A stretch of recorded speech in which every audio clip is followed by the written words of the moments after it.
मज वर्णहीना वर्ण गुणातीतासी गुण मज अचरणाचरण अपाणिया पाणी. ज्ञानेश्वरीच्या 9व्या अध्यायाचं चिंतन आपण करत आहोत. 158 क्रमांकाची ही ओवी मी आपणासमोर वाचलेली आहे. इथपर्यंत पाठीमागं विषय आपण पाहिलेला होता. जो 11वा श्लोक आहे, अवजानंती माम मूढा मानुषीम तनुमाश्रितम परम भावमजानंतो मम भूत महेश्वरम, या श्लोकावरील ज्ञानोबरायांचं व्याख्यान आपण पाहत आहोत. ही जी 155 क्रमांकाची ओवी होती, म्हणोनी मोहिलेनी मनोधर्मे हेची मी मानोनी संभ्रमे मग येथीची जिये जन्मकर्मे तिये मजची म्हणती. मायेनं मोहित झालेली जी मनोवृत्ती आहे, त्या मनोवृत्तीनं हेची मी मानोनी संभ्रमे, हे मी धारण केलेलं मनुष्य शरीर हेच माझं काय आहे, खरं स्वरूप आहे असं संभ्रमे म्हणजे भ्रमाने समजून. असं एकदा भ्रमाने समजलं की मग येथीची म्हणजे या शरीराची जी काही जन्मकर्म आहेत ती माझीच आहेत असं म्हणतात, असं त्या ओवीमध्ये सांगितलं. आणि मग या मोहित झालेल्या मनोधर्माने संभ्रमाने हे मनुष्य शरीर हेच माझं खरं स्वरूप आहे असं एकदा समजल्यानंतर मग त्याच्याविषयी काय काय आपण अज्ञानी जन त्या भगवंताविषयी करतो, त्याला मानतो, याचं वर्णन या सर्व ओव्यामध्ये पुढच्या येणार आहे. म्हणून आपण बघून आलो. येतुलेनी अनामा नाम मज क्रियासी कर्म विदेहासी देह धर्म आरोपिती. येतुलेनी म्हणजे याच कारणाने कोणत्या कारणाने? मोहिलेनी मनोधर्मे, मन की मनोवृत्ती, मनातील विचार हे काय झाले? मोहित झाले.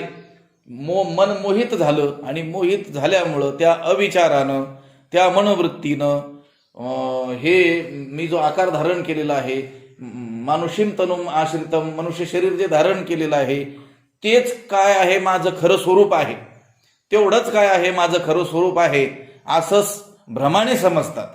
भगवंत म्हणतात, हे लोक मला भ्रमाने एवढाच मी आहे, या शरीरापुरताच मी आहे, हे शरीरच माझं खरं स्वरूप आहे असं समजतात. त्या मोहित झालेल्या मनोवृत्तीमुळं भ्रमाने असं समजतात.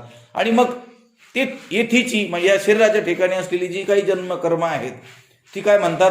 मजची म्हणते. कोणाची म्हणतात ती? भगवंताची. भगवंत जन्माला, भगवंताने हे केलं, भगवंताने ते केलं. आता ते धर्म कशाचे आहेत? त्या शरीराचे आहेत. त्या ज्या शरीराचा आश्रय भगवंताने घेतलाय, त्या ज्या शरीराच्या माध्यमातून या भूतलावरती भगवंत अवतरित झालाय, प्रकट झालाय, त्या शरीराचे असलेले धर्म ते कोणावर आरोपित करतात? भगवंतावर. लक्षात आलं का? ते शरीराकडून घडणाऱ्या क्रिया, त्या शरीराचे असलेले जे जन्मधर्म असतील ते सर्व जन्मकर्म ती मजची म्हणती. ती कोणाच्या आहेत म्हणतात? भगवंताचे. जन्माला कोण? भगवंत जन्माला आला रामनवमीला, भगवंत जन्माला आला कृष्णाष्टमीला, असं काय करतात? आरोप करतात. आता जे भगवंत जन्माला आलाय का? नाही. तो कसा आहे? अज आहे, जन्मणारा मरणारा नाही आहे तो.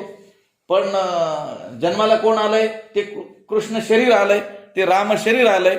त्या शरीराचा आश्रय, ज्या शरीराचा आश्रय केलाय ते शरीर जन्माला आलंय. आणि आरोप कोणावर करतो आपण? भगवंताचा आज काय आहे? जन्मदिवस आहे. मग ते जन्मकर्म ती मजची म्हणती, माझेच ते जन्मकर्म आहेत असे म्हणतात. आणि येतुलेनी याच कारणाने कोणत्या? की मोहाने हा जो मनोधर्म आहे आपला सर्वांचा, अज्ञानांचा काय झालाय? मोहित झालाय. आणि भ्रमाने आपण काय केलंय? त्या शरीरालाच भगवंताचं वास्तव स्वरूप समजलंय. म्हणून मग अनामा नाम, भगवंताला नाव आहे का? नाही. पण मग काय ठेवलं त्याला आपण? नाव ठेवलं. मग अक्रियासी कर्म, भगवंताच्या ब्रह्मस्वरूपाच्या ठिकाणी काही क्रिया आहे का? काही येणं जाणं, काही हालचाल काही आहे का त्याच्यामध्ये? नाही. तो निष्क्रिय आहे. पण त्याच्याकडून काय म्हणतात? कर्म घडतं. भगवंताने ही मोठमोठी काय केली? कर्म केली असं म्हणतात. भगवंताच्या वास्तव स्वरूपाच्या ठिकाणी तो कसा आहे? अक्रिय असा आहे. पुन्हा तो कसा आहे? देहरहित आहे, विदेह आहे. त्याला काही वास्तव देह आहे का त्याच्या वास्तव स्वरूपामध्ये? नाही. पण त्याने काय केलंय? हा देह काही विशिष्ट कार्याकरता धारण केलेला असल्यामुळं मग त्या विदेह असलेल्याच्या ठिकाणी देखील देहधर्माचा काय करतात? आरोप करतात. मग आकार शून्य आकार, भगवंताला काय आकार आहे का? निर्गुण निराकार स्थितीत तो आहे, तरी देखील त्याला काय मानतात? आकार मानतात. निरुपाधिका उपचार, तो निरुपाधिक आहे तरी देखील त्याला काय करतात? त्याचा आपण काय करतो? षोडशोपचार विधी करतो. मज विधिवर्जिता व्यवहार आचाराधिक, तो कसा आहे? शास्त्रविधी रहित आहे. लक्षात आलं का? भगवंताचं मूळ स्वरूप, तरी देखील त्याच्या ठिकाणी आपण काय करतो? स्नानादी, भोजनादी सर्व काय करतो? आचाराचा काय करतो? आपण व्यवहार करत असतो. आता ही उभी आहे. मज वर्ण हिना वर्ण गुणातीतासी गुण, मज अचरणाचरण अपाणिया पाणी. काय? आरोपिती.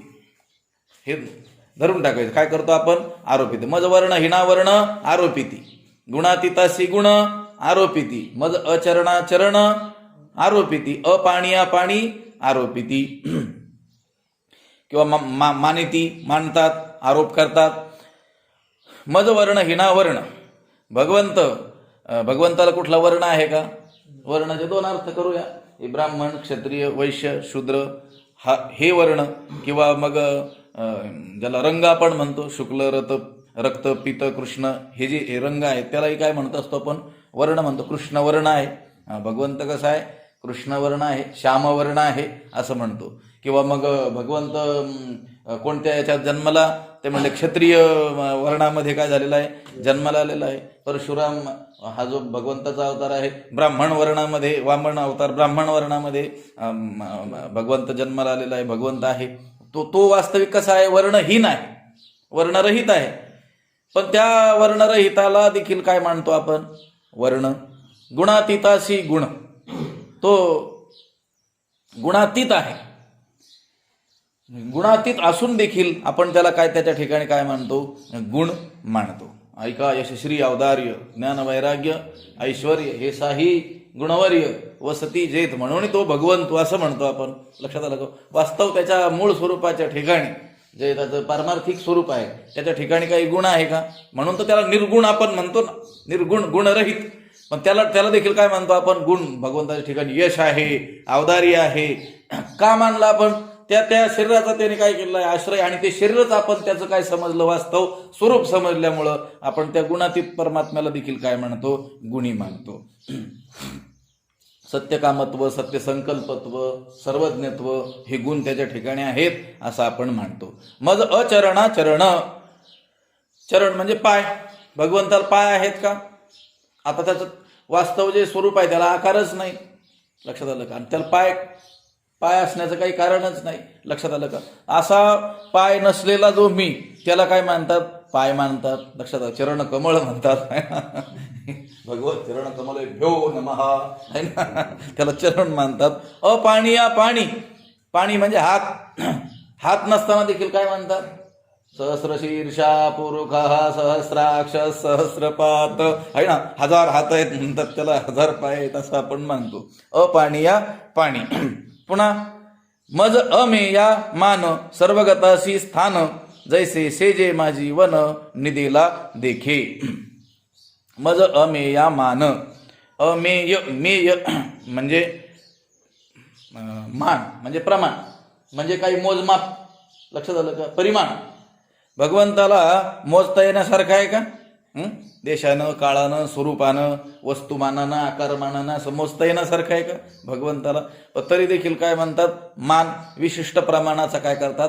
मानतात. लक्षात आलं का? एवढ्या उंचीचा, एवढा वामनामचा अवतार काय म्हटले? बुटका आहे. लक्षात आलं का? राम प्रभूचा अवतार कसा आहे? उंच आहे. असं आपण काय करतो? मानतो. वास्तवतः भगवंत म्हणतोय मज अमेय, मी कसा आहे? अमेय. मेय म्हणजे मोजता येण्यासारखा, अमेय म्हणजे मोजता न येण्यासारखा. पण त्याला देखील काय करतात? मान म्हणजे प्रमाण. त्याच्यात काय करतात? मोजतात. भगवंत असा आहे, भगवंत असा आहे, एवढा आहे, असं त्याला विशिष्ट प्रमाणाचा समजतात. आपण नाही का, भगवंताची स्थापना आपल्याकडे करायची असेल मूर्तीची, तर मग आपण म्हणतो ना, नाही 2.5 फुटाची मूर्ती पाहिजे, एवढ्या ते भगवंताला आता कपडे शिवायचे, किती आहे माप घ्या म्हणतो. लक्षात आलं का? भगवंताला मोजमाप आहे का? काही नाही.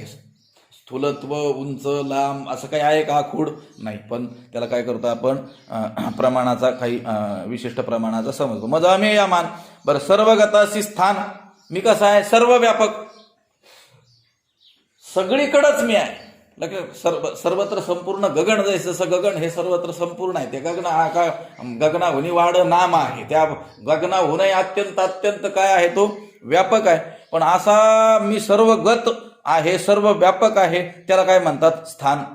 ही मंदिराची जागा, ही देवाची जागा आहे म्हटलं. आता लक्षात आलं का, ही कोणाची जागा, देवाची. म्हणजे देव केवढ्या जागेत राहणार, एवढ्याच जागेत राहणार. लक्षात आलं का. पण तो कसा आहे, सर्वगत आहे. सर्वगत असूनही त्याला काय मानतात, स्थान मानतात. भगवंत कुठं आहे म्हटले, पंढरपुरात. पंढरपुरात कुठं आहे म्हटले, मंदिरात कुठं आहे ते म्हटले, अमुक अमुक ठिकाणी. लक्षात आलं का. आपण काय केलं, त्याला तो सर्वगत असूनही त्याला काय मानलं, स्थान मानलं. कसं, जैसे सेजे माझी वन निदेला देखे. जसा सेजे माझी म्हणजे झोपलेला असताना, निदेला म्हणजे झोपलेला मनुष्य, सेजे माझी म्हणजे त्या स्वप्नामध्ये, वन देखे काय पाहतो, जंगल पाहतो. लक्षात आलं का. आता वन किती मोठं आहे. हा झोपलाय कुठं, 10 बाय 10च्या खोलीमध्ये. त्याच्यात एका क्वाटवर झोपलाय. त्या क्वाटच्या अर्ध्या भागात झोपलाय. लक्षात आलं. स्वप्न कुठं पडलंय, त्याला त्या पुरीतच नाडीमध्ये पडलेलं आहे. एका केसाचे उभे 100 भाग केल्यानंतर जो एक भाग होईल तेवढ्या आकाराची ती नाडी. त्याच्यात पडलं स्वप्न. आणि त्या स्वप्नात काय पाहिलं त्याने, वन पाहिलं, जंगल. भलं मोठं 100-200 किलोमीटर जंगल काय केलं, पाहिलं. आता ते जंगल केवढं पाहिलं कुठं, लक्षात आलं का. जैसे सेजे माझी वन निदेला देखे, जैसा निदेला सेजे माझी वन देखे. ज्याप्रमाणे झोपलेला मनुष्य स्वप्नामध्ये काय पाहतो, वन पाहतो, तसंच भगवंत काय आहे, सर्व व्यापक आहे. त्याला काय केलं आपण, स्थान. तो अमेय आहे, मोजता येण्यासारखा नाही कोणत्याच रीतीनं. त्याला देखील काय केलं, विशिष्ट प्रमाणाचा आपण काय केलेलं आहे, समजलेलं आहे. हे सर्व कशामुळे आहे, त्या मोहिलेनी मनोधर्मे. ते मनोधर्म काय झाले, त्याचे मोहित झालेले आहेत. मायेनं मोहिलेल्या त्या मनोवृत्तीनं भगवंत हा या मनुष्य शरीरात आलाय, एवढंच याचं स्वरूप आहे असं समजल्यामुळं हे काय झालेलं आहे, सगळं झालेलं आहे. तैसे अश्रवणा श्रोत्र, मज अचक्षुषी नेत्र, अगोत्रा गोत्र, अरूपा रूप. त्याचप्रमाणे जसं पाठीमागचा आपण तो वर्णहीन असूनही त्याला वर्ण समजला, गुणातीत असूनही गुण समजला, त्याला पाय नसूनही त्याला काय समजले, पाय समजले, हात नसूनही हात समजले, आकार शून्य असूनही आकार समजला. तसंच आपण काय केलं, त्याला अश्रवण श्रोत्र, त्याला कान नाहीत, कानरहित तो आहे, तरी देखील त्याला काय म्हटलं, कान आहेत म्हटलं. मज अचक्षुषी नेत्र, मला डोळे नाहीत, चक्षुरहित मी आहे, तरी देखील काय समजलं त्याला, डोळे, नेत्र कमळ म्हणून त्याचं काय केलं, वर्णन केलंय. अगोत्रा गोत्र, अरूपा रूप, गोत्ररहित. आता आपल्याला नाही का संकल्प उच्चारताना कोणत्या गोत्रात, कोणत्या कुळात त्याचा उच्चार करावा लागतो. आपण म्हटले भगवंत वृष्णी कुळामध्ये जन्माला आलेला आहे, यादव कुळामध्ये जन्माला आलेला आहे. लक्षात आलं का. सूर्यवंशामध्ये काय झालेलं आहे, चंद्रवंशामध्ये जन्माला आलेला आहे. भगवंताला वास्तविक काही गोत्र आहे का, नाही, परंतु त्याला आपण काय आरोप केलं, गोत्राचा आरोप केला. रूपरहित जो आहे त्याला काय केलं, अरूपा रूप. रूपरहित असलेल्याला काय केलं, रूपाचा काय केला, आरोप केला. अशी काय केली, कल्पना केलेली आहे आपण.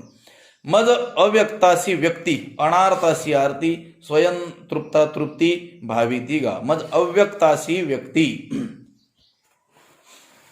मी कसा आहे, वास्तविक अव्यक्त आहे, पण मला काय मानतात, व्यक्त. म्हणजे मी कोण्याही प्रमाणा हो निधिमा, कोणत्याही प्रमाणाचा विषय न होणारा हा काय आहे, परमात्मा. आपल्याला जेवढी काही ज्ञान होतात ती कशाने होतात, प्रमाणाने होत असतात. ज्ञानाचं साधन त्याला काय म्हटलं गेलेलं आहे, प्रमाया हा करणम प्रमाणम. प्रमा म्हणजे ज्ञान, त्या प्रमेचं करण, त्याचं जे माध्यम, त्याचं साधन, त्याला काय म्हटलेलं आहे, प्रमाण. अशी प्रमाण वेगवेगळ्या शास्त्रकारांनी वेगवेगळी मानलेली आहेत. वेदांत शास्त्रकारांनी 6 प्रमाणांच्या माध्यमातून ज्ञान होतं असं मानलेलं आहे. पण भगवंत हा असा आहे की तो कोणत्याही प्रमाणाचा विषय होत नाही. प्रमाणाचा जे जे काही विषय होतं त्याला इदम या रूपाने जे सांगितलं जातं, इदम शब्दोदितम जगत, त्याला जगत म्हणतात. जे जे प्रमाणाच्या कक्षेत येतं त्याला काय म्हटलं गेलेलं आहे, जगत. तो मायेचा प्रांत आहे. भगवंत काय आहे, या सर्वांच्या पलीकडं आहे. कोण्याही प्रमाणा वो नेदिमा, कोणत्याही प्रमाणाला तो ओ देत नाही, हाक देत नाही, म्हणजे विषय होत नाही. पण असा अव्यक्त असलेल्याला देखील आपण काय म्हणतो, प्रमाणांचा विषय मानतो. देखीला म्हणतो. लक्षात आलं का. अनुभवाला म्हणतो किंवा शब्दप्रमाणाने त्याचं ज्ञान होतं असं आपण म्हणतो. पुन्हा अनार्थासी आरती, आर्तता आरती त्याला इच्छा म्हणतात. अनार्थ भगवंत कसा आहे, इच्छारहित आहे. त्याला काही इच्छा आहे का? काहीही इच्छा नाही. पण त्याला आपण म्हणतो त्याला इच्छा. एको हम बहुश्याम प्रजा येय, पहिले कोठेजी नव्हते एकलेने कंठेची म्हणून या येणे. त्याला इच्छा निर्माण झाली म्हणे, तो एकटा होता. तो कसा आहे, इच्छारहित आहे. पण आपण काय म्हटलं त्याला, त्याला इच्छा मानतो. भगवंताला अयोध्येला जाण्याची इच्छा झाली, भगवंताला गुरुगृही जाण्याची इच्छा झाली, भगवंताला वनात जाण्याची इच्छा झाली. तो कसा आहे, इच्छारहित आहे. पण आपण काय केलं त्याला, तो इच्छावान आहे असं समजलं. स्वयंतृप्ता तृप्ती, तो कसा आहे, नित्यतृप्तच आहे. लक्षात आलं का? आत्मतृप्त आत्मसंतुष्ट तो कसा आहे, नित्यतृप्तच आहे. आपण काही कारणामुळे काय होत असतो, कधी तृप्त होतो, काही कारणाने काय राहतो, अतृप्त राहतो. आपण सामान्य अज्ञानी माणसं. लक्षात आलं का? भगवंत कसा आहे, तो नित्यतृप्तच आहे, स्वयंतृप्त आहे. पण त्याला देखील काय म्हणतो आपण, तृप्ती भाविती गा. आपण त्याला आता नैवेद्य समर्पण केलं, भगवंत काय झाला, तृप्त झाला असं आपणच मानलेलं आहे. लक्षात आलं का? तो कसा आहे, तो नित्यतृप्त आहे. लक्षात आलं का? आपण मानलं, आता आपण काय केलं, भगवंताला तृप्त केलं असं मानतो. मज अनावरणा प्रावरण, भूषणातीतासी भूषण, मज सकळ कारणा कारण देखती ते. मज अनावरणा प्रावरण. अनावरण, आवरण शब्दाचा अर्थ काय आहे, पांघरून. आवरण पांघरून म्हणजे झाकलेला. भगवंत कसा आहे, अनावृत. अनावरण म्हणजे कसं आहे, सतत उघडाचे. लक्षात आलं का? परमार्थता कसा आहे, तो उघडा आहे, अखंड आहे. त्या मायेनं त्याला झाकलेला आहे असं आपण जे मानतो. पण त्याच्या वास्तव स्वरूपाच्या ठिकाणी मायेचा काही संबंधच येत नाही. आपल्याला आता संगती लावण्यासाठी काय सांगावं लागतं, मग पहिले कोठेची का नव्हते काही, मग ढालगज निर्माण झाली, अमुक तमुक असं आपल्याला संगती लावण्याकरता सांगावं लागतं. त्याचं जे वास्तव स्वरूप आहे ते कसं आहे, अनावृत आहे. म्हणजे झाकलेलं नाही, कसं आहे, ते उघडच आहे. पण त्याला काय मानतो आपण, त्याला काय करतो, पांघरू. अनावरणा प्रावरण, तो अनावृत असलेला परमात्मा, त्याला देखील काय करतो आपण, पांघरू पाहतो, पांघरून घालतो. त्याला भूषणातीत अशी भूषण, त्याला भूषणाची काही आवश्यकता आहे का?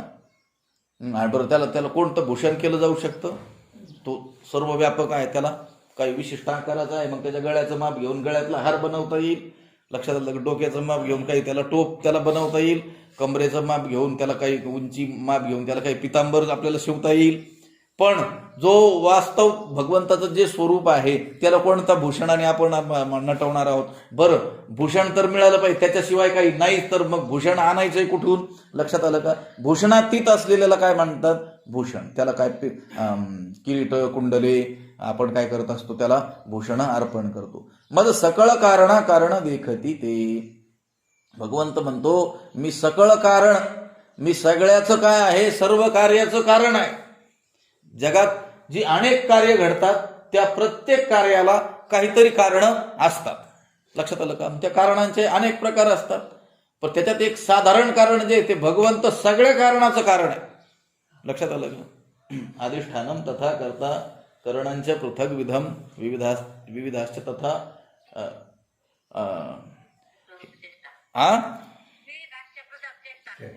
दैवम चैवात्र पंचमम. ही जी कारणं सांगितलेली आहेत, भगवंत हे सगळ्या कार्याचं काय आहे, साधारण कारण आहे.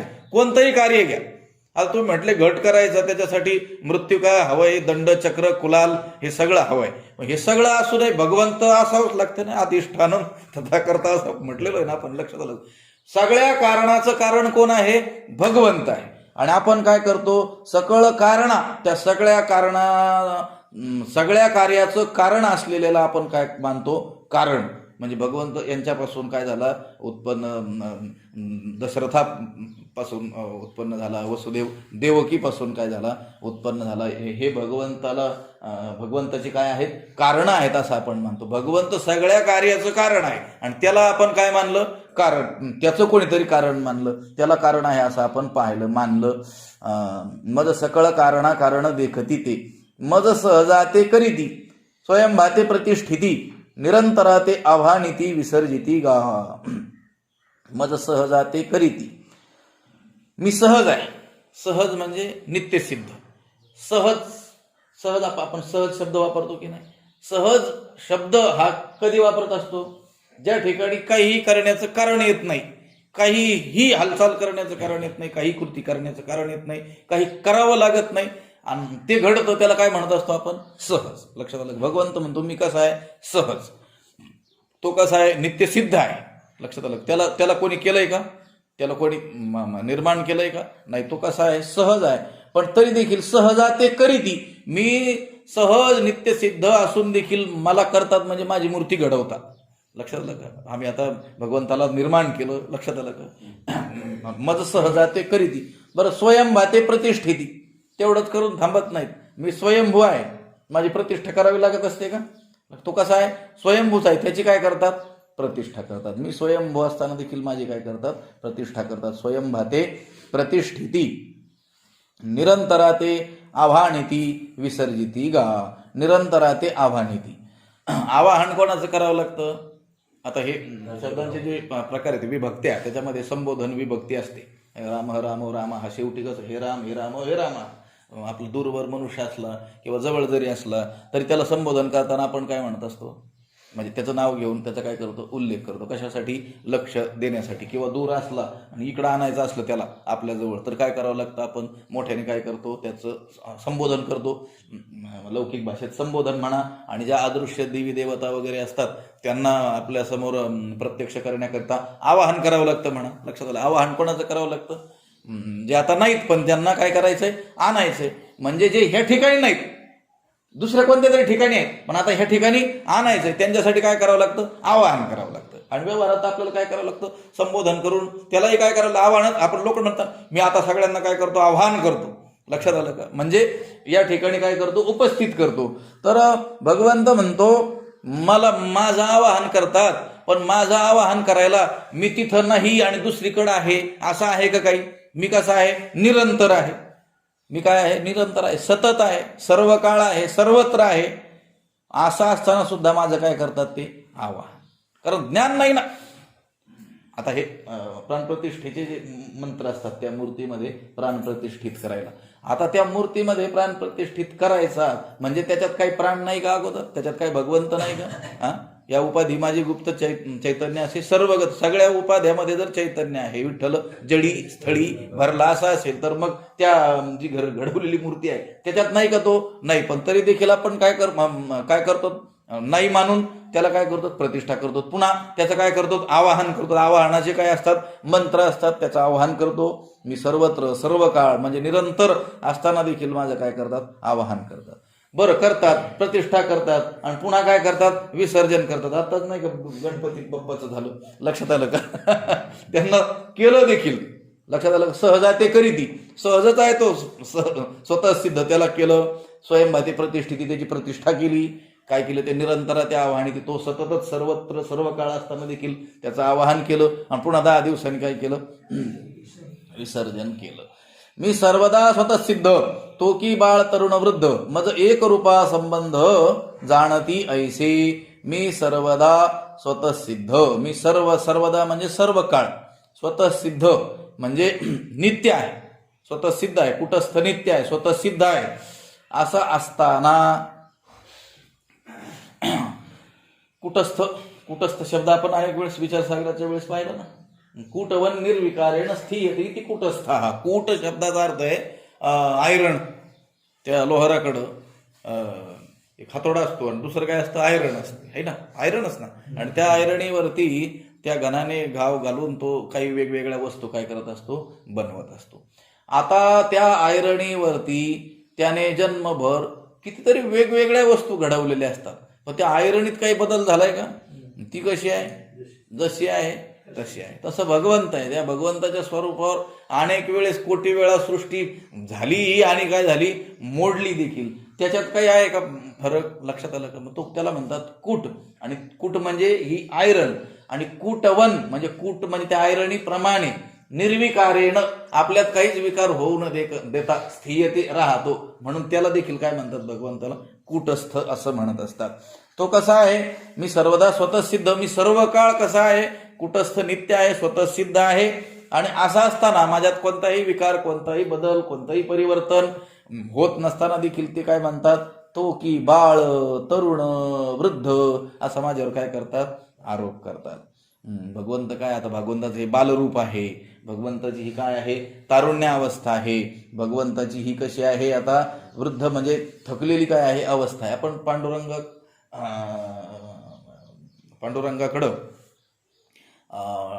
त्या भावनेनं पाहिलं तर आपल्याला तसा अनुभवही येतो. लौकिक दृष्टीनं आपण विचार केला तर सकाळी भगवंत कसा दिसतो, बालरूपात दिसत असतो. पंढरपूरचा पांडुरंग आहे ना, मंदिरात गेलो सकाळी दर्शनाला, कसा दिसतो, तो बालरूपात दिसतो. आपल्याला बरोबर आपल्याला वाटतं आता बालरूप आहे हे लक्षात. दुपारी गेलो तर कसा दिसतो, तो तारुण्य अवस्थेत असलेला मनुष्य आहे कसा, तसा दिसतो. आणि संध्याकाळच्या वेळेस गेलं की कसा दिसतो, तो वृद्ध म्हातारे माणसासारखा दिसतो. आता हे आपल्याला दिसतो, तो होतो का काही, त्याच्यात काही बदल नाही. तो कसा आहे, सर्वदा स्वतः सिद्ध आहे. पण त्याच्यावर आपण आरोप करतो, बाळ, भगवंताचं बालरूप. लक्षात आलं त्या ठीक आहे. आता अवतार झालेले आहेत रामप्रभूंचा, भगवान श्रीकृष्णांचा, त्या बाळलीला आपण गातो, त्यातून आपल्याला पुण्य होऊन आपली उन्नतीच होणार आहे.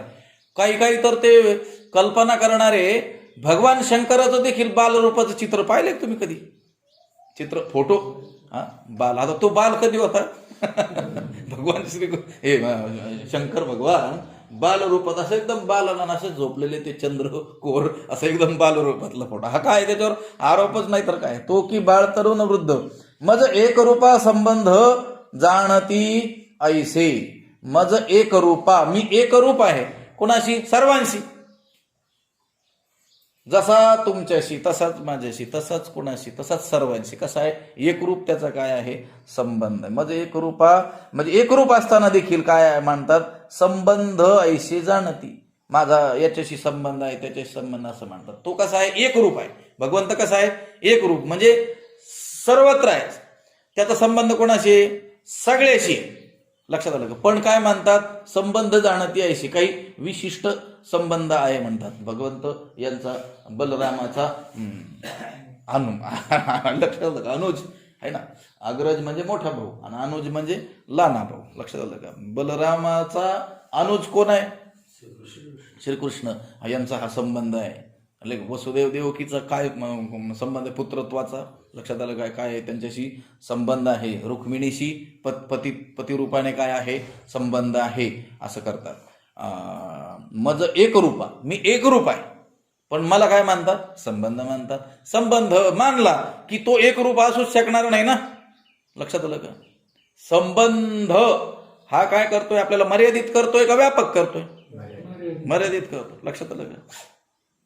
गंमत सांगतो आता काही लोकांचे कमी लोकांशी संबंध असतात आणि काही लोकांचे जास्त लोकांचे संबंध असतात. पण जास्त लोकांशी असो कमी लोकांशी असो, ते मर्यादित झाले का व्यापक झाले, मर्यादितच झाले ना. आता समजा तुमचा 2-4 लोकांशी संबंध असेल आणि कोणी आणखी प्रतिष्ठित माणूस असेल, त्याचा 1000 लोकांशी संबंध असेल, पण 1000च लोकांशी झाला ना. लक्षात आलं का. भगवंत काय आहे, भगवंत व्यापक आहे. लक्षात आलं का. एक रूप आहे, पण त्याला काय मानलं आपण, संबंध. म्हणजे काय केलं, त्याला मर्यादित आणलं ना आपण. तो अमर्यादा असलेल्याला काय केलं, मर्यादित आणलं. मग एक रूपा संबंध जाणती ऐसे. मग म्हणून मोठे जे महापुरुष असतात ना, त्यांच्या समोर व्यवहारातलं खरं काही बोललं नाही पाहिजे. कारण ते आपल्यासमोर जसे अजान बालक, वेडी माणसं जशा क्रिया करतात, तसं ते आपण त्यांच्याकडे पाहत असताना जसं पाहतो, तसं आपण आपले संबंध, आपली संपत्ती हे सांगणं ते तसं हास्यास्पद असतं. लक्षात आलं. कारण महात्मा कोणत्या स्थितीत असतो, ब्रह्मस्थितीमध्ये असतो. तो सर्व भावाला काय झालेला असतो, प्राप्त झालेला असतो. तिथं जाऊन काही माणसं सांगतात आमची 4 गावात ओळख आहे, आणि मग तू मूर्खासारखी बडबड केल्यासारखं होतं की नाही. लक्षात आलं. त्याचा तो काय झालेला आहे, एकरूप झालेला आहे महात्मा. लक्षात आलं का. आणि त्याच्यासमोर आपण काय करतो, आपलं काहीतरी बखान करतो. लक्षात आलं का.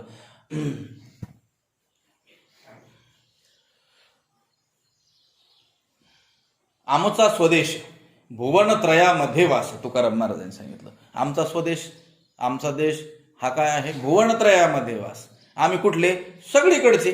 लक्षात आलं का. असे त्या स्थितीत आहे. आपण म्हणतो देहूचे तुकाराम महाराज, लक्षात आलं का, आळंदीचे ज्ञानेश्वर महाराज, ते काय म्हणतात, आम्ही कुठले, सगळीकडे. हे बघा आता हे हे हिंगणगाव आहे, इथून दुसऱ्या गावी मनुष्य गेल्यानंतर कोणी विचारलं कुठले, तर कुठलं सांगतो आपण, हिंगणगावचे सांगतो.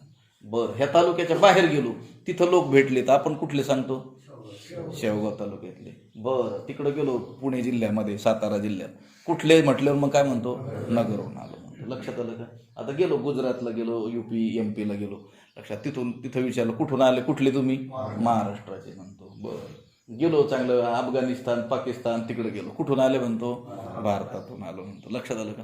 आता अमेरिका वगैरे त्या खंडात गेलो तर कोणत्या खंडातून आलो म्हणतो, आशिया खंडातून आलो म्हणतो. लक्षात आलं का. बरं, गेलो चंद्रावरून, तिथले काही माणसं भेटली, कुठून आलो म्हणतो, पृथ्वीवरून आलो. लक्षात आलं का. झालं का नाही. आपण आपल्याला व्यापक करत गेलो की नाही, तिकडं पुढं गेलो.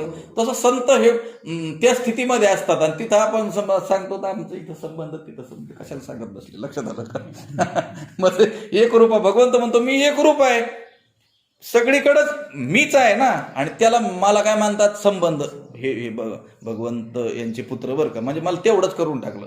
लक्षात आलं का. व्यापकाला काय केलं, मर्यादित केलं. मी सर्वदा स्वतः सिद्ध तू की बाळ तरुण वृद्ध मज एक रूपा संबंध जाणती ऐसे, मज अद्वैतासी दुजे, मज अकर्तयासी काजे, मी अभोक्ता की भुंजे ऐसे म्हणती, मज अद्वैतासी दुजे. मी कसा आहे, अद्वैत स्वरूप आहे, भेद शून्य आहे. माझ्या ठिकाणी कोणत्याही प्रकारचं द्वैत म्हणजे कोणत्याही प्रकारचा भेद नाही. स्वगत, सजातीय, विजातीय असे भेदाचे काय सांगितलेले आहेत प्रकार. मला वाटतं काही विचार आपण पूर्वी याचा केलेला आहे. स्वगत भेद, सजातीय भेद आणि विजातीय भेद. भगवंताच्या वास्तव स्वरूपाच्या ठिकाणी हे कोणत्याही प्रकारचे भेद त्या ठिकाणी नाही. त्रिविध भेद शून्यत्वम, त्रिविध तीनही प्रकारच्या भेदाने रहित असलेला परमात्मा, अद्वैत स्वरूप असलेला परमात्मा, त्याच्या ठिकाणी काय करतात, दुजे भेदाची काय करतात, कल्पना करतात. कसं हा भेद, हे द्वैत, हे दुजेपण, हेच काय आहे, भयाला कारण आहे. द्वितीयाद्वै भयम भवती. आपण आपल्याला दुसरं मानलं की आपल्या पाठीमागं भय लागलं म्हणूनच समजायचं. भयाचे जे अनेक लौकिक अलौकिक कारण तुम्हाला ठाऊक असतील, त्याच्यात सर्वात मुख्य कारण आहे भयाचं द्वैत. आपण परमात्म्याहून आपल्याला वेगळं मानलं, आपल्याहून परमात्म्याला दुसरं मानलं, म्हणून आपल्या पाठीमागं काय लागलेलं आहे, भय लागलेलं आहे. उठा उठा जागा पाठी भयाले मोठे, पंढरी वाचून दुजा ठाव नाही कोठे. पंढरी वाचून ठाव नाही म्हणजे त्या पंढरपुरातला जो पांडुरंग त्याच्याशी एक रूप होऊन जा, म्हणजे मग काय होईल, तुमचं भय पाठलाग करणार नाही. आणि ते भय का पाठी लागलेलं आहे, त्याच्यापासून तुम्ही काय झालेले आहेत, बाजूला गेलेले आहेत, म्हणजे तुम्हाला तुम्ही वेगळं समजलेलं आहे. लक्षात आलं. भगवंत कसा आहे, अद्वैत स्वरूप आहे, भेद शून्य आहे, भेद रहित आहे. त्याच्या ठिकाणी काय करतात, भेदाची कल्पना करतात. जवजव दुजे घडे तव संसार भय जोडे, ज्ञानोबरायांनी सांगितलेलं आहे. जेव्हा जेव्हा द्वितीयत्व दुजे पण आपल्याला येईल, त्यावेळेस काय होणार आहे, भय प्राप्त होणार आहे. लक्षात. व्यवहारात सुद्धा एक जीवन राहणारे भाऊ, त्यांच्यात ज्यावेळेस द्वैत निर्माण होतं, दुजे पण आलं की मग भय आलंच ना, एकत्र राहिलो सगळं गाव भेद त्यांना. लक्षात आलं का. मज अद्वैत अशी दुजे, मी अद्वैत स्वरूप असूनही माझ्या ठिकाणी भेदाची कल्पना करतात. मज अकर्तयासी काजे, मी करतयासी म्हणजे मी अकर्ता आहे, त्या मी अकर्ता असून देखील माझ्याकडून काही कार्य झालं असं मानतात, माझ्या ठिकाणी कर्म मानतात. मज अकर्तयासी काजे. भगवंत कसा आहे, अकर्ता आहे, पण तरी देखील हे भगवंताने कार्य केलं असं आपण म्हणतो. मी अभोक्ता की भुंजे ऐसे म्हणती. मी कसा आहे, अभोक्ता आहे, पण त्याला काय म्हणतात, हा भोग घेतो असं म्हणतात. लक्षात आलं का. सर्व यज्ञाचा भोक्ता कोण आहे, परमात्मा आहे, असं आपण काय करतो, म्हणतो. तो कसा आहे, वास्तविक अभोक्ता आहे. मी अभोक्ता की भुंजे ऐसे म्हणती. मज अकुळाचे कुळवानिती, मज नित्याचे निधने शिणती, मज सर्वांतरा ते कल्पिती, अरी मित्र गा. मज अकुळाचे कुळ वाणिती. मी कोणत्या कुळात जन्माला येतो, वास्तविक भगवंताचं मूळ स्वरूप, तिथून विचार करू आपण शेवटच्या टोकावरून. भगवंत कोणत्या कुळात जन्माला येतो का नाही, तरी देखील काय करतात, त्या कुळाचं काय करतात म्हणले, वर्णन करतात. माझ्यावर कुळाचं काय करतात आरोप, रघुकुलरी तो सदा चली आई. लक्षात आलं का, रघुकुळामध्ये परमात्मा जन्माला, यदू कुळामध्ये यादव कुळामध्ये परमात्मा जन्माला आला. मी अकुळ म्हणजे मी कुळरहित, कोणत्याही कुळात माझ्या कुळाचा काही संबंध नसून देखील कुळवाणी ती कुळाचं काय करतात, वर्णन करतात. बर, मग नित्याचे निधने शिणती, मी नित्य आहे. लक्षात आलं का, पण असा नित्य असून देखील माझ्या निधने शिणती, माझ्या शरीराच्या निधनाने काय होतात, दुःखी होतात. हा, भगवंताचं परमधामाला या दिवशी गेले म्हणतात. लक्षात आलं का, भगवंताचं निधन झालं म्हणतात. भगवंताच्या निधनाने काय करतात, शिणतात, दुःखी होतात. भगवंताचं निधन होत असतं का, त्याचा जन्मही होत नाही, त्याचा मृत्यूही होत नाही, तो नित्यच आहे. त्या नित्य असलेल्या परमात्म्याच्या निधनाने काय करतात, शिणतात. मद सर्वांतरा ते कल्पिती अरी मित्र गा, मी सर्वांतर, सर्वांच्या अंतर, सर्वांचा अंतरात्मा आहे. लक्षात, कोणाचा अंतरात्मा आहे, परमात्मा, कोणाचा नाही असं आहे का, म्हणजे याच्यात परमात्मा आहे आणि यांच्यात तो नाही असं आहे का काही, तो कसा आहे, सर्वांतर्यामी. आपण शब्द ऐकतो, सर्वांचा अंतर्यामी तो आहे. मग सर्वांतरा ते, मी सर्वांतर्यामी असूनही माझ्या ठिकाणी काय कल्पितात, अरी मित्र कल्पिती गा. अरे अर्जुना, मी रावणाचा, कंसाचा काय आहे, अरी म्हणजे शत्रू आहे असं म्हणतात. आणि मित्र सुग्रीवाचा, सुदामाचा हा परमात्मा काय आहे, मित्र आहे असं काय करतात, कल्पिती, कल्पना करतात. भगवंत कोणाचा मित्रही नाही, भगवंत कोणाचा शत्रूही नाही, तो सर्वांचा अंतर्यात्मा आहे, सर्वांचं स्वरूप आहे.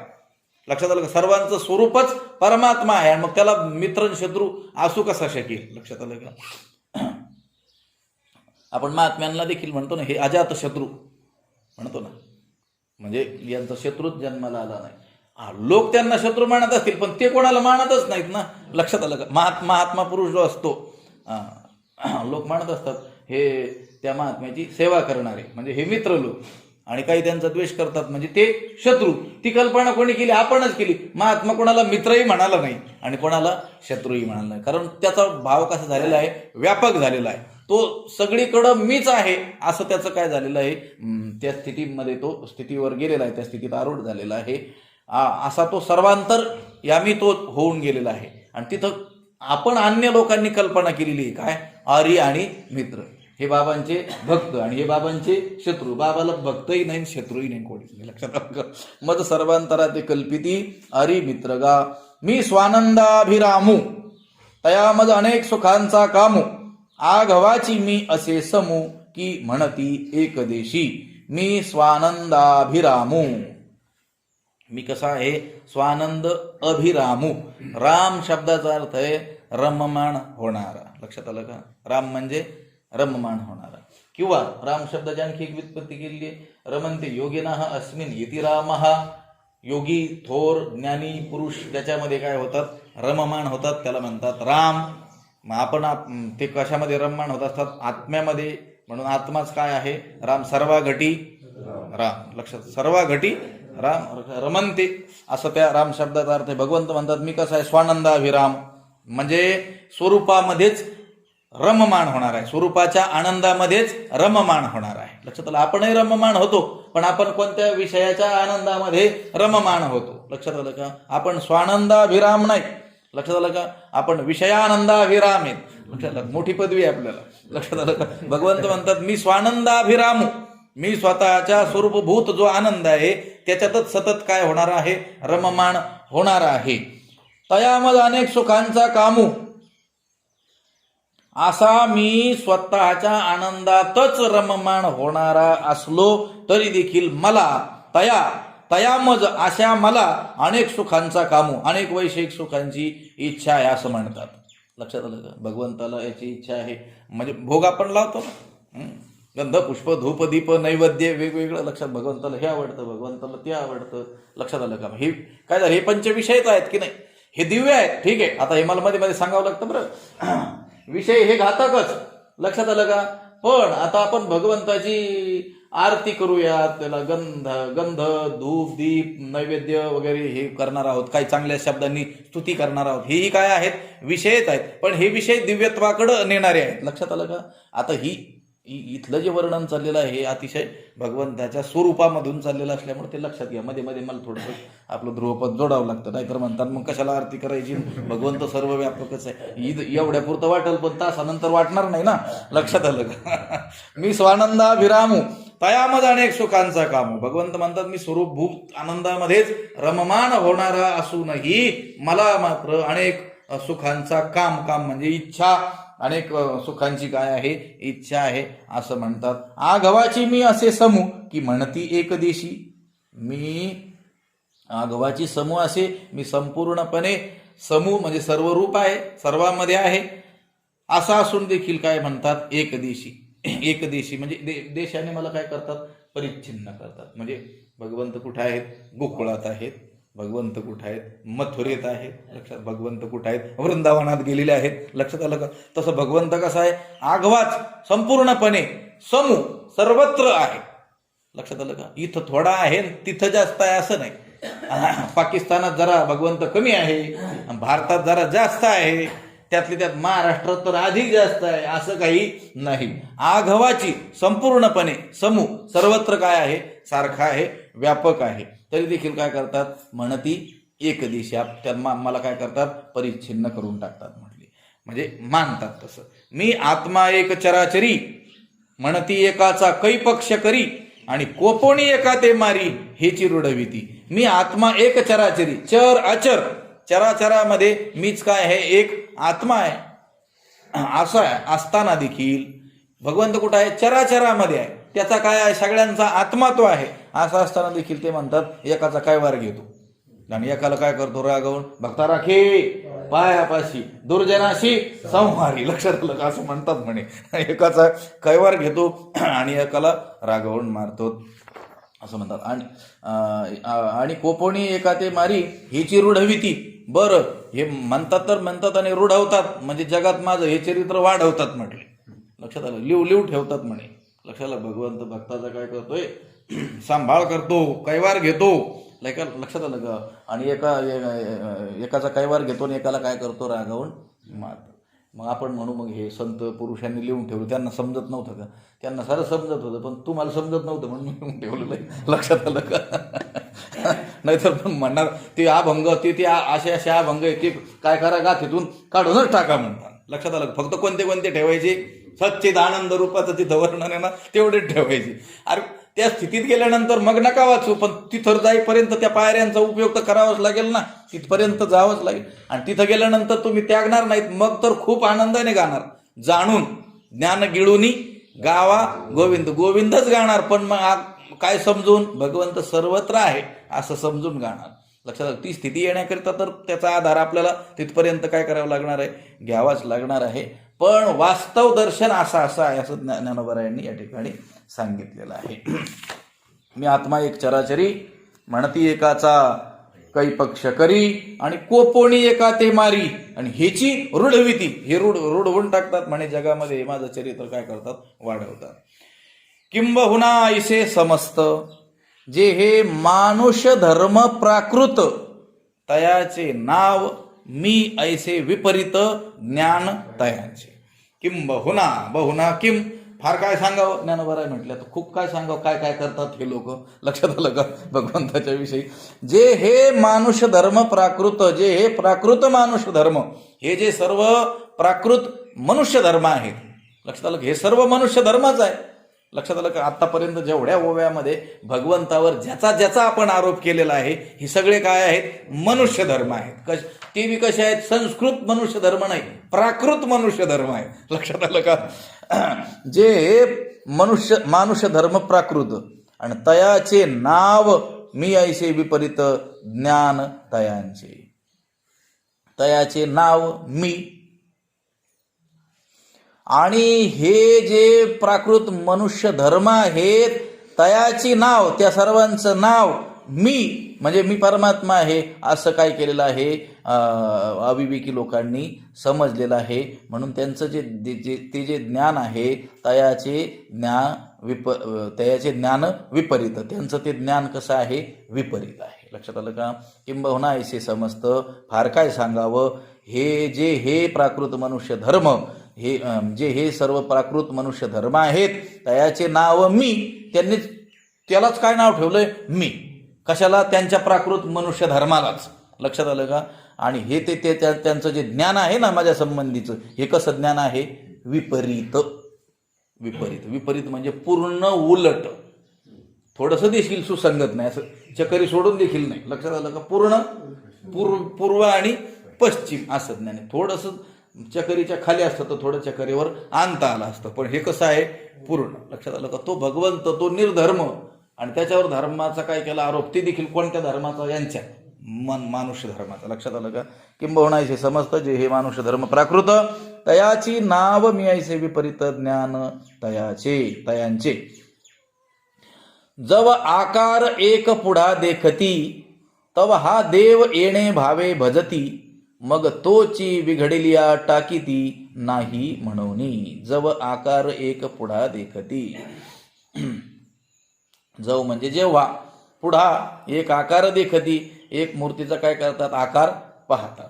आपल्या पुढे मूर्तीचा काय करतात? आकार पाहतात. तव तेव्हा हा देव आहे येणे भावे भजती, या श्रद्धेनं या भावनेनं त्याची काय करतात? सेवा करतात. काय दिसला तर? पुढं आकार दिसला तर, म्हणजे मूर्ती दिसली तर काय करतात? येणे भावे, देव येणे भावे भजती, हा देव आहे या भावनेनं या श्रद्धेनं, भजती म्हणजे त्याची काय करतात? सेवा करतात. मग खूप सेवा करतात. हा देव आहे या भावनेनं. लक्षात आलं? तेव्हा हा देव येणे भावे, हा देव आहे या भावनेनं काय करतात? भजतात. पण तोच आकार, तो थोडा बिघडला, त्याच्यात काहीतरी विकृती निर्माण झाली. लक्षात आलं का? त्याचा हात तुटला, कान तुटला त्या मूर्तीचा, तर मग काय म्हणतात? तोची बिघडली या टाकीती, पण कसा? नाही म्हणून. आता याच्यात देव नाही असं म्हणून काय करतात? गंगेत नेऊन टाकतात. लक्षात आलं का? तोची आकार बिघडली या नाही म्हणून टाकीती. कोणता आकार? जो आकार समोर पाहिल्यानंतर हा देव आहे या श्रद्धेने त्याची काय केली? सेवा केली. पण त्याच्यात काहीतरी बिघाड झाला की आता याच्यात देव नाही, भंगला देव. लक्षात आलं का? ते काय करतात? नेऊन टाकतात. म्हणजे टाकीतीच शब्द वापरला ज्ञानोबरायांनी, नाही ना? मग तोची बिघडली टाकीती. लक्षात, हळूचही टाकतात की नाही, टेम्पोतून लोटून देतात काय? तोची बिघडली टाकीती नाही म्हणून. माते येणे प्रकारे जाणती मनुष्य ऐसेने आकारे म्हणून ज्ञानाची ते अंधारे ज्ञानाशी करी. माते म्हणजे मला, येणे प्रकारे या रीतीनं, नसलेल्या धर्माचा काय केलेला आहे त्यांनी? आरोप केलेला आहे. जाणती मनुष्य ऐसेने आकारे, मनुष्य ऐसेने आकारे जाणती, आणि मनुष्य अशा आकाराने मला काय करतात? जाणतात. कसं? येणे प्रकारे या रीतीनं मला, मी मनुष्य आहे, मनुष्य ऐसेने आकारे जाणती, मनुष्य आहे अशा आकाराने काय करतात? जाणतात. जाणणं म्हणजे ज्ञान, आणि न जाणणं म्हणजे अज्ञान. जाणण्याला काय म्हणतो आपण? ज्ञान. मग आता भगवंताला जाणलंय की नाही? जाणलंय. कसं? मनुष्य ऐसेने आकारे जाणती, म्हणजे भगवंताचं ज्ञान झालंय की नाही? झालंय. लक्षात आलं का?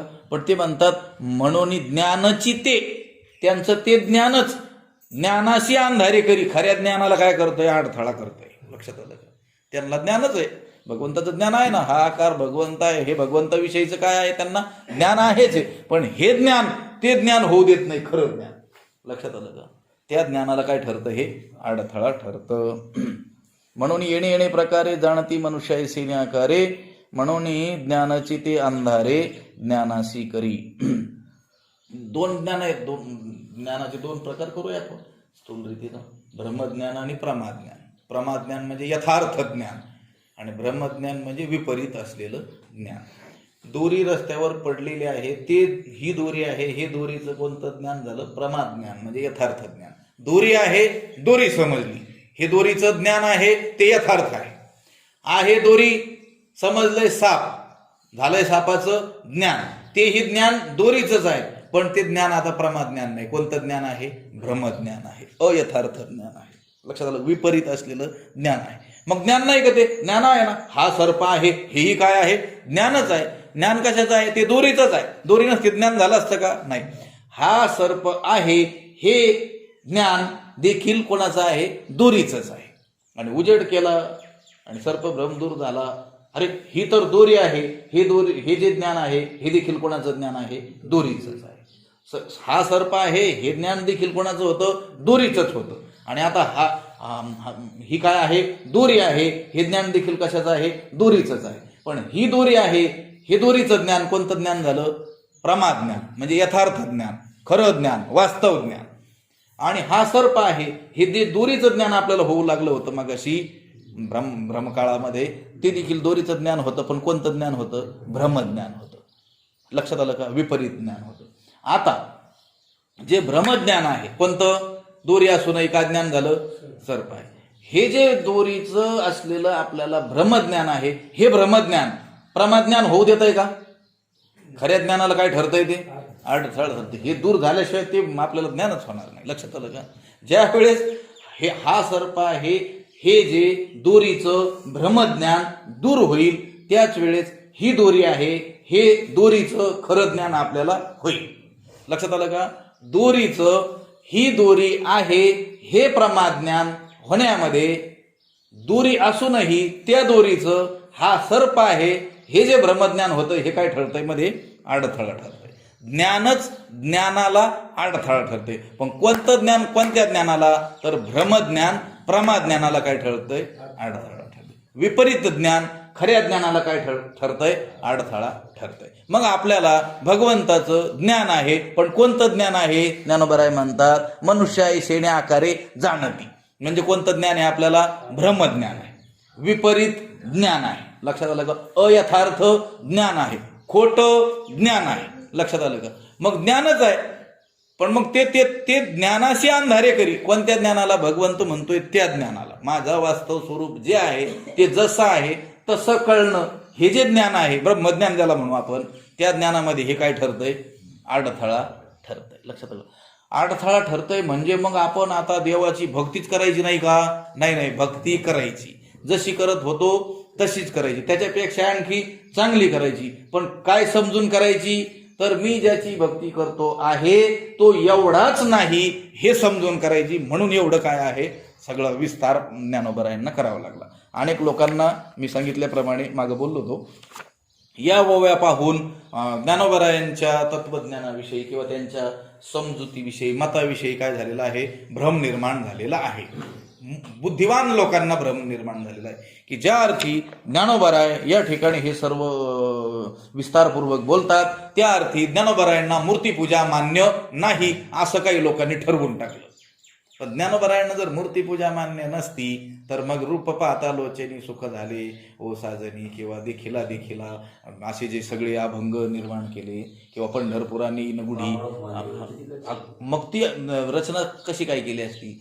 त्यांना मूर्तीपूजा मान्य नाही असं नाही, मूर्तीपूजा मान्यच आहे, पण ती कशी करावी? लक्षात आलं का? आपण करतो तशीच करावी, पण काय समजुतीनं करावी याच्यासाठी हा सगळा काय केलेला आहे? त्यांनी विस्तार केलेला आहे. आपण रोजची जी पूजा करतो आहोत, ज्या मूर्तीची उपासना करतो आहोत, ध्यान करतो आहोत, सेवा करतो आहोत, ते करतच राहायचं, आणखी शास्त्र शुद्ध रीतीनं करायचंय. लक्षात आलं का? पण ते करत असताना ह्या भगवंताची जी आपण सेवा करतो आहोत हा एवढाच नाही हे समजून करायचंय. म्हणून एवढं ज्ञानोबरायांना लिहावं लागलेलं. लक्षात आलं? तेवढाच जर समजला तर मग तुमचं ते ज्ञान खऱ्या ज्ञानाला अडथळा ठरलंच समजायचं. आणि मूर्तीचीच पूजा करत असताना मी जरी एवढ्या आकाराची पूजा करत असलो तरी हा एवढाच नाही, हा सर्वत्र व्याप्त आहे, सर्व चराचरामध्ये तोच तो आहे असं समजून केली. कारण चराचरामध्ये जरी तो व्याप्त असला तरी मला त्याचं दर्शन घेण्याची माझ्यात अजून योग्यता आलेली नसल्यामुळं मी भगवंता ह्या स्वरूपामध्ये तुझं दर्शन घेऊ इच्छितो, अशा बुद्धीनं, अशा श्रद्धेनं, भावनेनं जर ती पूजा केली तर एक दिवस आपल्याला भगवंत ददामि बुद्धियोगम तम येन मामुपयांती ते. लक्षात आलं का? श्रद्धापूर्वक त्याचं आपण भजन करत राहिलं तर तोच आपल्याला बुद्धियोग प्रदान करणार आहे. आणि असे चक्षु देईल, ज्ञानचक्षु, की सर्वत्र हरिदर्शन आपल्याला होईल. पण कधी? जर अशी पूजा केली तर, आणि ती तशी करावी. म्हणून मग ज्ञानोबरायांना इथं असं आपल्याला बोलावं लागलेलं आहे. लक्षात आलं का? नाहीतर मग देव द्यायचे फेकून सगळे अवघड होऊन जायचं. लक्षात आलं? मग धड निर्गुणाचंही ज्ञान नाही पूर्ण, आणि हे बरे आपले चालले होते एक एक टप्पा तर तेही गडबड होऊन जायचं. माते येणे प्रकारे जाणती मनुष्याईसेनी आकारे, म्हणून ज्ञानाची ते अंधारे, ज्ञानासी करी. लक्षात आलं का? इथं खांदारकर महाराजांनी लिहिलेलं आहे. या सर्व ओव्यांचे तात्पर्य पूजेचा निषेध करण्यात नाही. मूर्तीपूजेचा निषेध नाही केलेला. लक्षात आलं का? किंवा देव सगुण शरीरी होत नाही हे सांगण्यात देखील तात्पर्य नाही. देव सगुणही होतो, शरीरही धारण करतो, आकारातही येतो. तर मग काय तात्पर्य आहे? तर देव एकदेशी आहे, सगुण साकारच आहे, एवढाच आहे. या भ्रमनिश्चय जो झालेला आहे आपल्याला, त्याचं निराकरण करण्यामध्ये या ओव्यांचं काय आहे? तात्पर्य आहे. आपल्याला भ्रम झालेला आहे की देव काय आहे? तेवढाच आहे. मी मागे बोललो ना, मला वाटतं फोन बंद करून बोललो होतो की काय. मग ह्या आपल्या ज्या कल्पना आपण देवाविषयीच्या केलेल्या आहेत, त्यामुळेच धर्म आपल्या सर्वांगीण जीवनामध्ये उतरत नाही. लक्षात आलं का? आपलं जे जीवन आहे त्या जीवनाच्या सर्व अंगाला धर्माचा स्पर्श का होत नाही? तर त्याचं कारण हे आहे. आपण काय पूजा करतो? आपल्यापेक्षा शास्त्र शुद्ध रीतीनं पूजा करणारे आणि अत्यंत भावनेनं पूजा करणारे लोक तुम्हाला आढळतील. 2-2 तास पूजा करणारे आढळतील. पण ती पूजा संपून पुन्हा ज्या वेळेस ते व्यवहारात येतील त्यावेळेस त्यांच्या व्यवहारात कुठेही तुम्हाला धर्म आढळणार नाही. याचं कारणच हे की त्यांनी देवाला तेवढंच समजलेलं आहे. लक्षात आलं का? मग जर तेवढंच समजलेलं नसतं तर बाहेर आल्यानंतर जगाची फसवणूक त्यांच्याकडून झाली नसती. त्यांना वाटलं असतं देव माझ्यावर नजर ठेवून आहे, माझ्या अंतरात्म्यातच आहे, सर्वत्र तोच आहे. ते तसं वाटत नाही. त्यांना वाटतं देव कुठं आहे? मंदिरात आहे. आता बाहेर आल्यानंतर फसवलं तर काय होतं? देवाला कुठं दिसतंय? त्याच्या समोर नाही फसवायचं. लक्षात आलं का? ह्या कल्पना ज्या होऊन बसल्या त्याचं कारण ही असे आहे. आपण ती पूजा करत असतानाच पूजेचा जो आरंभ आपल्या जीवनामध्ये झालेला असेल त्या क्षणापासून आपल्याला जर असं बिंबवण्यात आलं मनावर की जरी आपण भगवंताची या आकाराची पूजा करत असलो, आकार रूपाने पूजा करत असलो, तरी भगवंत एवढाच नाही, तो सर्व चराचरामध्ये आहे, आपल्या अंतरात्म्यात आहे, आपल्या सर्व कर्माचा तो साक्षी आहे. म्हणून आता या देवासमोर तर आपण कसं बसतो? नीटनेटकं, सात्विकता, सगळं वातावरण ठेवतो व्यवस्थित. लक्षात आलं का? तसंच आपल्या पूर्ण जीवनभर आपण ठेवावं लागणार आहे. त्यावेळेस तो काय होणार आहे? संतुष्ट होणार आहे. लक्षात आलं का? तया सर्वात्मका ईश्वरा. लक्षात आलं का? स्वकर्म कुसुमांची या वीरा, पूजा केली होय अपारा तोषा लागी. काय म्हटलेलं आहे? सर्वात्मका ईश्वरा. तो ईश्वर कसा आहे? सर्वात्मक, सर्वांचा आत्मा असलेला तो परमात्मा आहे. आणि मग त्याची पूजा करायची, त्याला फुलं वाहायची. कोणते? स्वकर्म कुसुमांची या वीरा. आपले स्वकर्म, आपण आपल्या वाट्याला आलेलं कर्म शुद्ध रीतीनं, लक्षात आलं का?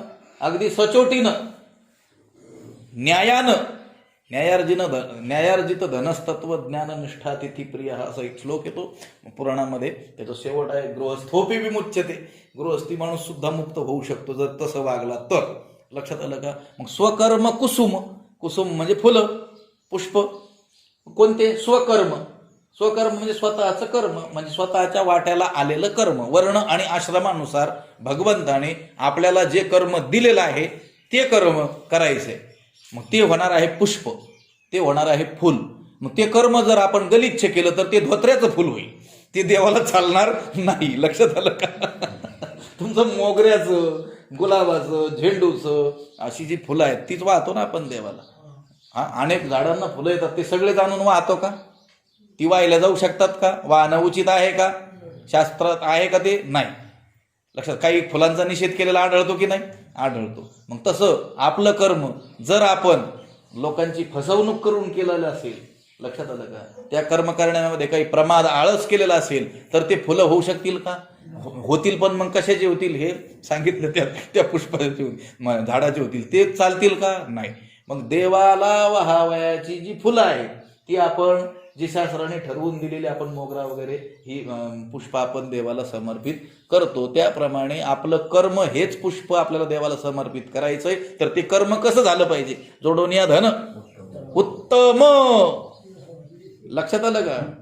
एकोत्तराची वाढी नाही सांगितलं होतं पाठीमागे. लक्षात आलं का? ते चालणार नाही देवाला, तुम्ही किती काही केलं तरी. लक्षात आलं का?